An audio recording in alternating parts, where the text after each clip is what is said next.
Bonjour et bienvenue à Première Ligne, la série balado du Réseau 1 Québec. L'endroit où la voie de la recherche et la clinique se rencontrent. Je suis votre animatrice, Dr. Emma Glaser. Je n'ai aucun conflit d'intérêt à déclarer. Je suis clinicienne, chercheur et parfois aussi patiente. Bonjour, bienvenue à ce nouvel épisode du balado de Réseau 1 Québec. Aujourd'hui, on va parler d'un sujet super important, la prévention des chutes dans la patientèle gériatrique. Avec moi, très heureuse d'avoir deux de mes résidents finissants, Noémie Métaillé. Allô, Noémie. Allô, Dr. Glaser. Et Nicolas Blouin. Allô, Nicolas. Salut. Qui ont fait ce balado dans leur projet d'érudition et qui ont travaillé avec leurs collègues Mad Assad et Adi Hariri, qu'on salue. Exact. Salut à nos collègues. Donc, dans le fond, on a décidé de se mettre ensemble pour analyser les différentes études qui sont sorties dans les dernières années qui comparent les méthodes non pharmaco pour la réduction des chutes chez les patients gériatriques. On trouvait que c'était un sujet important parce que, il y a environ 21 400 hospitalisations pour chute par année au Québec selon les données de l'INSPQ. Puis il y a un peu plus de 1000 de ces patients-là qui vont en décéder. Donc, avant de commencer notre petit cas clinique, on voulait juste ajouter qu'on n'a aucun conflit d'intérêt. Donc, on a décidé de commencer par un petit cas clinique. On a Mme Tombray, 73 ans, qui s'est présentée à notre hôpital suite à une chute d'origine mécanique. Elle était assise à son fauteuil pour faire ses petits mots croisés de la journée, quand elle a réalisé qu'elle avait oublié son journal dans la cuisine. Habituellement, elle utilise une marchette, mais souvent à l'intérieur de son appart, elle se déplace sans celle-ci. Malheureusement, en traversant le salon, elle s'est enfargée dans son beau tapis persan. C'était une patiente sédentaire et avec une baisse de ses apports alimentaires dans les derniers mois, elle avait de la difficulté à cuisiner. Heureusement, la chute de Mme Tombay fut sans grande séquelle. Qu'est-ce qu'on peut faire, nous, comme des cliniciens de première ligne, pour s'assurer que Mme Tombray ne revienne pas quelques semaines après son congé de l'hôpital pour une récidive de chute? C'est justement cette question-là qui nous a poussé à faire ce projet de recherche-là, puis à monter une question PICO pour essayer de vraiment venir englober ce sujet-là. On s'est dit, comment est-ce qu'on peut éviter les chutes de façon non pharmacologique chez cette patiente-là? Donc, on a créé un mesh avec un bibliothécaire, on a fait une revue de littérature poussée, puis une analyse critique de plus de 50 études, autant des méta-analyses, des essais cliniques randomisés, des études transversales, etc. Et on a regroupé les différents thèmes qui ressortaient et on a décidé aujourd'hui dans notre podcast de vous les présenter un à un et les études phares pour vraiment là, vous aider à orienter votre pratique clinique et aider vos patients pour éviter les chutes de façon non pharmacologique. Alors, commençons de ce pas. Donc, je suis sûre à la maison que vous pouvez deviner c'est quoi notre premier thème, justement, la méthode la plus efficace pour réduire les chutes chez les personnes âgées. Eh bien, c'est l'exercice physique. Donc, il y a une étude transversale de 2021 qui a montré que les patients qui chutent le plus, c'était ceux qui avaient une moins bonne musculature. Il est donc particulièrement intéressant de se pencher sur l'exercice physique.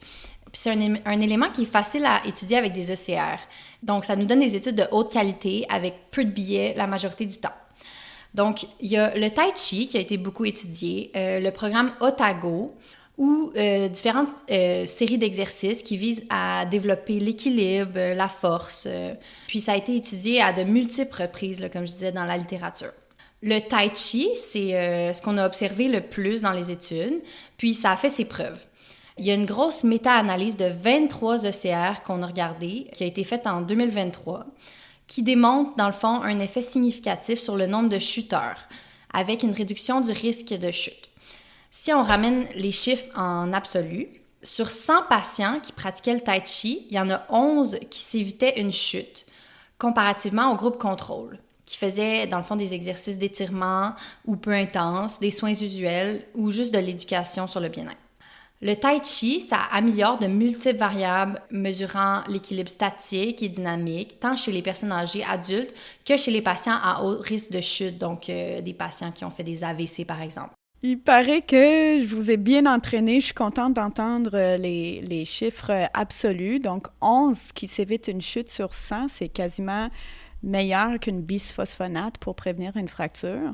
Donc, très intéressant. Exact. Le Tai Chi, on connaît un peu ça, mais là, vous avez parlé de Otago. C'est quoi le Otago? Donc, Otago, on en parle parce que ça a été rapporté dans les études de clinique. C'est un programme de 5 exercices de renforcement musculaire, puis 12 exercices d'équilibre, dont marcher en tandem, se tenir sur une jambe. Puis, c'est complété avec 60 minutes de marche. Puis ça, c'est réparti sur toute une semaine. Puis, les données montrent que ça fonctionne très bien. Dans un ECR qui était très bien construit d'ailleurs, là, sorti en 2019, qui comprenait 172 patients dans le groupe Otago et 172 patients dans le groupe contrôle. Les patients qui suivaient le programme Otago, ils ont rapporté un total de 236 chutes contre 366 chutes dans le groupe contrôle sur un an. Donc, si je comprends bien, là, si mes maths sont bonnes, c'est une réduction de 130 chutes. Fait que tu aurais 366 chutes sur un an dans le groupe placebo. C'est quasiment une chute par jour. Oui, c'est vraiment c'est impressionnant. C'est une diminution de 36% du risque de chute. Il y a plusieurs autres ECR puis des revues systématiques qui viennent appuyer ces données par ailleurs, là. Ça souligne aussi l'importance de poursuivre l'entraînement dans le temps, sinon, effectivement, les effets bénéfiques s'estompent. Hein.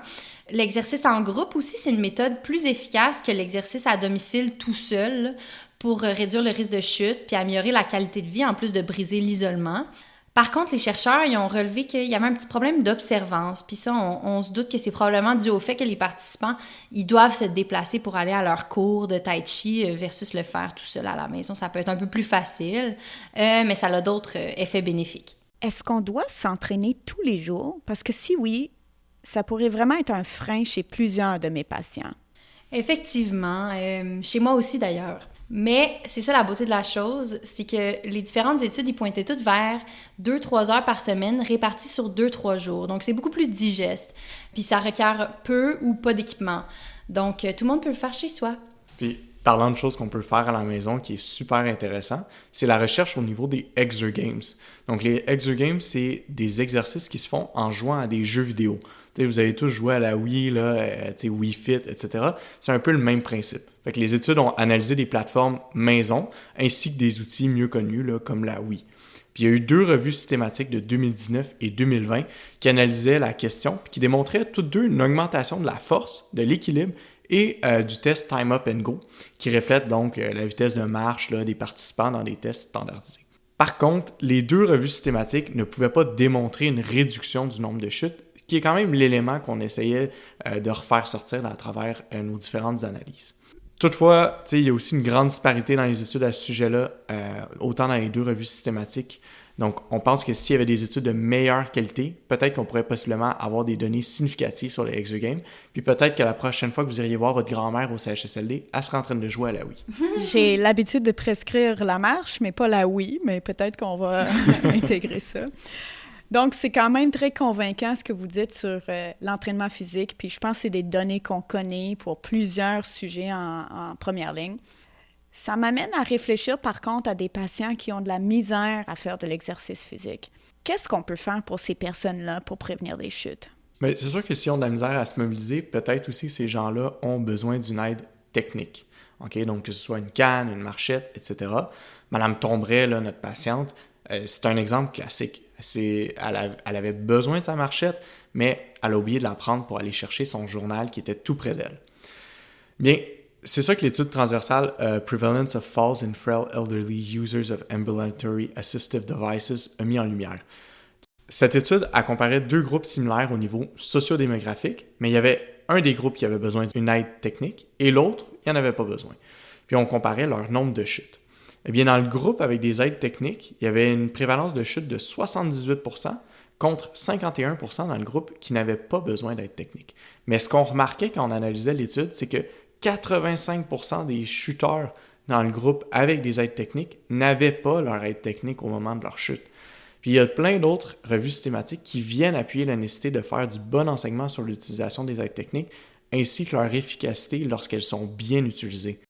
Donc, si je résume bien, des patients qui sont moins mobiles, qui sont moins capables de faire de l'exercice physique, qui ont besoin d'une aide technique, bien en fait, c'est primordial qu'ils utilisent leur aide technique parce que si c'est mal utilisé ou pas utilisé, ça peut augmenter le risque de chute.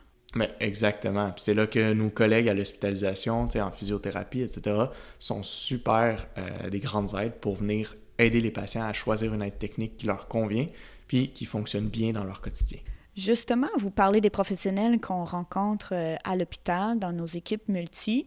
Est-ce que, là, vous avez parlé de choses un peu physio, kinésio, bouger, utiliser la bonne aide technique. Est-ce qu'il y a d'autres membres de l'équipe multi qui peuvent aider pour prévenir des chutes? Bien sûr, un autre professionnel qu'on adore à l'hôpital, c'est les ergothérapeutes.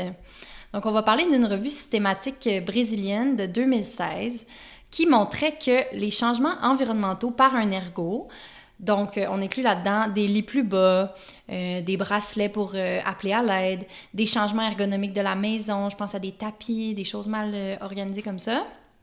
C'est seulement efficace chez les patients qui sont à haut risque de chute. Les patients à haut risque de chute, c'était ceux avec un antécédent de chute ou un facteur de risque parmi les suivants. Donc, problème d'équilibre, usage de marchettes, faiblesse, polypharmacie ou usage de médicaments psychotropes. On peut penser donc qu'une évaluation du domicile par un ergo avant le congé, c'est bénéfique, mais surtout chez ces patients-là qui sont à risque. Puis, en termes d'ergonomie également, les chaussures antidérapantes à l'extérieur l'hiver diminuent le taux de chute avec une diminution du risque relatif de 58%. C'est quand même très pertinent avec les hivers qu'on connaît au Québec, comme on voit en ce moment. Pour ce qui est des chaussettes antidérapantes aussi, ça semble constituer un moyen efficace et peu cher de prévenir les chutes et leur récidive chez les personnes âgées fragiles hospitalisées, au lieu des petites chaussettes bleues là, qui glissent vraiment beaucoup. Il y a une méta-analyse française de 7 essais cliniques randomisés et études de cohorte faites en 2021 qui montraient leur efficacité. Elle ne constitue pas obligatoirement une solution de long terme, mais c'est quand même un dispositif concret de transition pour des patients qui sont en attente d'une paire de chaussures conformes et validées par les soignants, ou quand les patients ils préfèrent porter des pantoufles qui seraient non sécuritaires. Donc, si on résume à date ce que vous avez parlé dans la littérature, c'est de l'exercice physique, les aides techniques, des changements ergo. Est-ce qu'il y a d'autres choses qu'on peut faire comme docteur pour prévenir les chutes pour les patients? Bien, en fait, les données démontrent que quand on agit sur de multiples facettes, c'est plus efficace, bien évidemment, que des interventions uniques. Entre autres, les méta-analyses qu'on a étudiées montraient toutes que les interventions sur l'incontinence urinaire par des exercices comme par exemple des exercices de Kegel, la gestion des apports liquidiens, ça réduit le nombre de chutes en établissement. Donc, c'est intéressant. Aussi, on peut tenter d'intervenir sur la qualité du sommeil. Il y a une étude de cohorte japonaise de 2021 qui montre que l'efficacité du sommeil aide à réduire le risque de chute, même en contrôlant pour des multiples variables confondantes comme l'équilibre, des antécédents d'AVC, des symptômes dépressifs, et j'en passe. Ça montrait qu'un sommeil de bonne qualité, ça diminue le risque de chute. On peut donc on pourrait penser que l'insomnie, pour laquelle il existe beaucoup de méthodes non pharmaco, ça pourrait être quelque chose sur lequel on tente d'agir pour réduire le nombre de chutes. Puis, j'aimerais rajouter qu'on peut aussi tenter d'intervenir chez nos patients au niveau nutritionnel. Si on se rappelle bien, Mme Tombray, c'était une madame qui mangeait pas beaucoup parce qu'elle avait pas faim puis elle avait de la misère à cuisiner. Mais il y a une étude de cohorte de 3300 participants aux États-Unis qui montrait un lien quand même assez fort entre le risque de malnutrition et le risque de chute. Il y a d'autres moyens aussi qui ont été étudiés, dont je pense au TIPS, qui est Tailoring Interventions for Patient Safety, qui est dans le fond une fiche que plusieurs hôpitaux américains ont mis au pied du lit de leurs patients quand ils étaient à l'hospitalisation, qui expliquait les différentes interventions cliniques que soit la famille, soit les infirmières pouvaient faire, dépendamment des différents facteurs de risque de ces patients-là.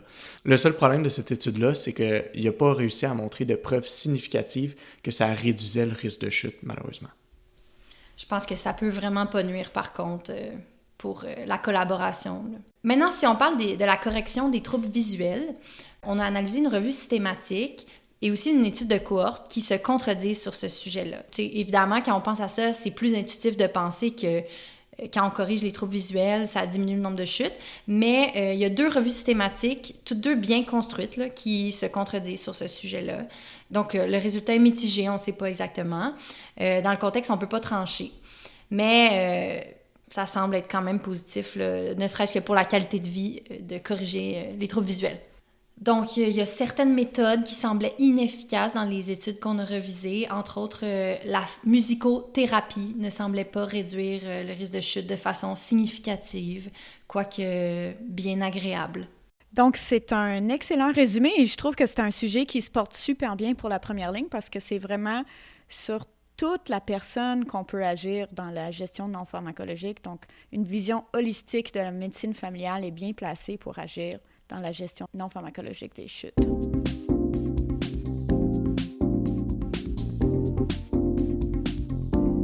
Pour approfondir le sujet, je pense que l'un des meilleurs moyens d'examiner la situation sur le terrain serait de faire appel à l'un des professionnels de la santé qui travaille avec cette population afin de dresser un portrait concret de la situation. On a eu l'honneur d'interviewer le président et membre du comité exécutif actuel de l'Association québécoise de la physiothérapie. Il s'agit de M. Samuel Trottier-Lapointe. On tient à mentionner que Samuel n'a aucun conflit d'intérêt. Donc, bonjour Samuel. Bonjour, merci de me recevoir. Comment vas-tu aujourd'hui? Ah, ça va bien, ça va bien. Une grosse journée en clinique. Merci d'être là. En tout cas, merci de prendre le temps. On commencerait tout de suite. Donc, peux-tu nous dire comment se traduit ta pratique avec la population gériatrique afin de prévenir les chutes? Commençons par dire que la prévention des chutes chez les aînés est un enjeu crucial pour notre système de santé. Les statistiques indiquent que d'ici 2030, la population des Québécois âgés représentera 25% de la population totale. Actuellement, 85% des hospitalisations liées à des blessures chez les aînés sont causées par des chutes et 91,9% des décès dus aux chutes concernent les personnes de 65 ans et plus. Quand même un grand chiffre. Quand même, hein? Ouais, c'est très impressionnant. Ma pratique auprès des aînés pour prévenir les chutes repose sur une approche multidimensionnelle. Cela inclut une évaluation approfondie des facteurs de risque individuels de base, tels que la force musculaire, l'équilibre, la mobilité et le contrôle moteur. Cependant, la notion typiquement oubliée est le temps de réaction et les réactions de protection. Les aînés, étant de plus en plus isolés, même s'ils possèdent une force extraordinaire, doivent avoir des réactions de protection rapides et efficaces. C'est un facteur qui demande des interactions avec d'autres humains ou des stimuli externes, comme un traitement en physiothérapie ou des jeux virtuels, par exemple. Il est également très important de réfléchir aux antécédents de chute et aux facteurs de risque externes tels que la polypharmacie, car plusieurs études démontrent un lien de causalité entre la polypharmacie et un risque accru de chute et de fractures chez les aînés. Je n'interviens évidemment pas directement sur la polypharmacie, mais je peux lancer l'alerte aux professionnels pertinents si dans ma discussion un lien clair semble se tisser. Ensuite, j'élabore un plan d'intervention personnalisé qui peut inclure des exercices de renforcement, des activités d'amélioration de l'équilibre et des conseils sur l'adaptation de l'environnement à domicile de base. Le suivi est aussi crucial pour ajuster les interventions en fonction des progrès ou des nouveaux défis du patient. Hey, ça semble comme être vraiment des belles pistes de solutions. Tu peux-tu me dire, y a-tu des obstacles qui se mettent devant toi quand tu essaies de mettre ces changements-là en place pour ta population? Oui, définitivement. C'est sûr que les principaux obstacles incluent la réticence au changement de leurs habitudes de vie. On sait, les personnes aînées sont plus dans leurs habitudes. Le manque de compréhension des risques de chute et les contraintes financières ou d'accès aux services. Par exemple, certains patients peuvent sous-estimer le risque de chute et négliger la marchette telle que vous l'avez déjà mentionné et trouver les exercices trop exigeants, donc ne pas les faire. Il y a aussi le défi de la coordination interprofessionnelle pour assurer un suivi global, surtout dans des contextes où les ressources sont limitées. Enfin, la motivation à long terme peut être difficile à maintenir, surtout si les résultats ne sont pas immédiatement perceptibles. Un enjeu fréquent en physiothérapie gériatrique. Les outils technologiques comme les Exergames offrent une alternative amusante et engageante, mais nécessitent un investissement initial et une adaptation pour les aînés. Je trouve que les stratégies simples, comme une application de rappel d'exercice gratuit ou des vidéos YouTube, fonctionnent très, très bien. Mhm. Puis, y a-tu des facteurs environnementaux qu'on oublie souvent de prendre en compte puis qui augmentent le risque de chute chez les patients? Il y a honnêtement de multiples facteurs environnementaux. Les facteurs physiques classiques, souvent négligés, incluent les tapis mal fixés, un éclairage insuffisant, des meubles mal placés ou des escaliers non sécurisés. L'absence de barres d'appui dans les salles de bain ou l'absence de paires de chaussures adaptées peuvent également augmenter le risque. Souvent, ces éléments sont considérés comme de petits détails, mais ils peuvent avoir un impact significatif sur la sécurité des aînés. Il ne faut pas oublier que 50% des chutes chez les aînés surviennent à domicile. Ceci étant dit, il n'y a pas que l'environnement physique, le cercle social et familial demeure un aspect souvent négligé, mais tellement important. Un ami qui vient pour marcher ou un enfant qui passe 2, 3 fois par semaine afin de prendre le thé et ainsi qui implique la personne aînée à bouger fait une énorme différence. Super intéressant et pertinent, là, tous les points que tu apportes. Merci. Est-ce que tu pourrais nous parler un peu des différents programmes qui sont offerts dans le milieu communautaire pour les personnes âgées? Oui, définitivement. Dans le milieu communautaire, il y a plusieurs programmes qui sont offerts pour prévenir les chutes. On trouve des ateliers de prévention qui intègrent des exercices de renforcement, d'équilibre, tels que le programme PIED, donc programme intégré d'équilibre dynamique, ou des classes d'exercices adaptés selon la condition de la personne. Chaque région a des noms différents pour différents programmes adaptés à différents niveaux de fonction physique ou de risque de chute. Donc, il faut juste s'informer dans son CLSC de région. Ou évidemment, certains organismes communautaires offrent des activités sociales comme la danse, le yoga, le tai chi, qui sont tous très populaires et très bénéfiques pour maintenir une mobilité et un équilibre adéquat. Tu sais, par exemple, une étude a révélé que le yoga est bénéfique pour réduire le risque de chute, mais les auteurs ne savent pas si c'est la stimulation d'activité physique ou réellement le yoga qui crée le changement. Dans tous les cas, ces initiatives jouent un rôle clé pour garder les aînés actifs et connectés à leur communauté. Le yoga, la danse, ça me semble très amusant en plus. Ah oui.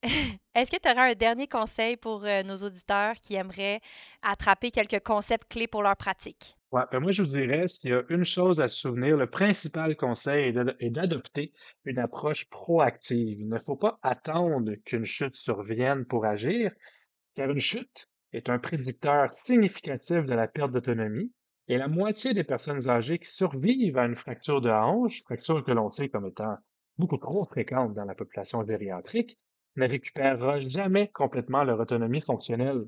Donc, il faut prendre le temps d'évaluer les risques dans l'environnement immédiat, encourager la pratique régulière d'exercices adaptés et rester à l'écoute des besoins spécifiques des aînés. Il faut impliquer les proches, ce qui est essentiel car leur soutien peut faire une grande différence dans la mise en œuvre des mesures de prévention. Enfin, n'hésitez pas à consulter un professionnel de la physiothérapie pour obtenir des conseils personnalisés et pertinents. Wow, on est très chanceux de t'avoir eu parmi nous. On voudrait vraiment te remercier d'avoir pris le temps puis de nous avoir offert tes conseils. Ça nous offre vraiment une nouvelle vision, une autre lunette. C'est très intéressant. Puis merci pour tout ce que vous faites pour nos patients. Ben, merci à vous. Le travail d'équipe, ça a une grande valeur. C'est très important. Je suis bien d'accord. Donc, si on reprend notre chère Madame Tombray, elle a bien récupéré à travers son hospitalisation et nous sommes sur le point de signer son congé.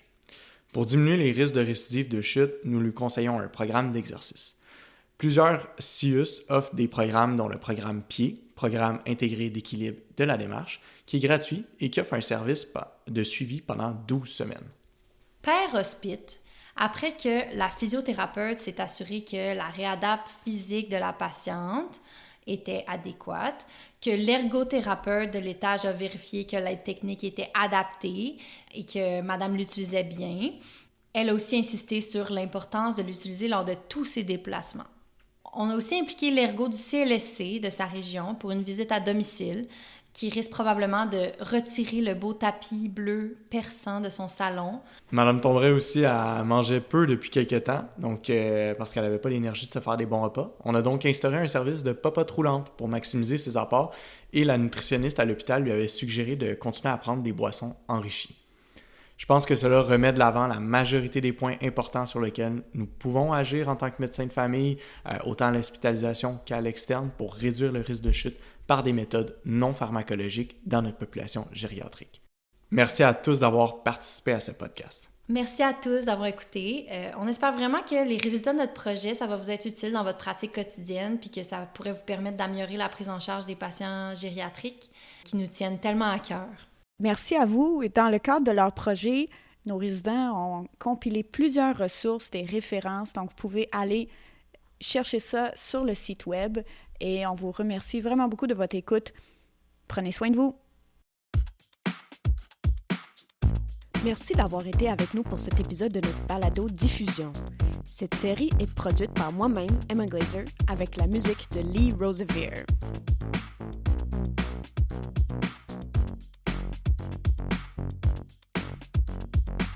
Nous sommes financés par le Réseau 1 Québec, un réseau de chercheurs, cliniciens, patients et gestionnaires qui collaborent pour produire et appliquer des connaissances visant l'amélioration des pratiques en soins et services intégrés de première ligne au Québec. Le Réseau 1 vous offre une panoplie de services, appels à projets, soutien à la recherche, webinaires et événements spéciaux et plus encore. Pour en apprendre davantage, visitez le www.réseau1québec.ca. D'ici là, prenez soin de vous.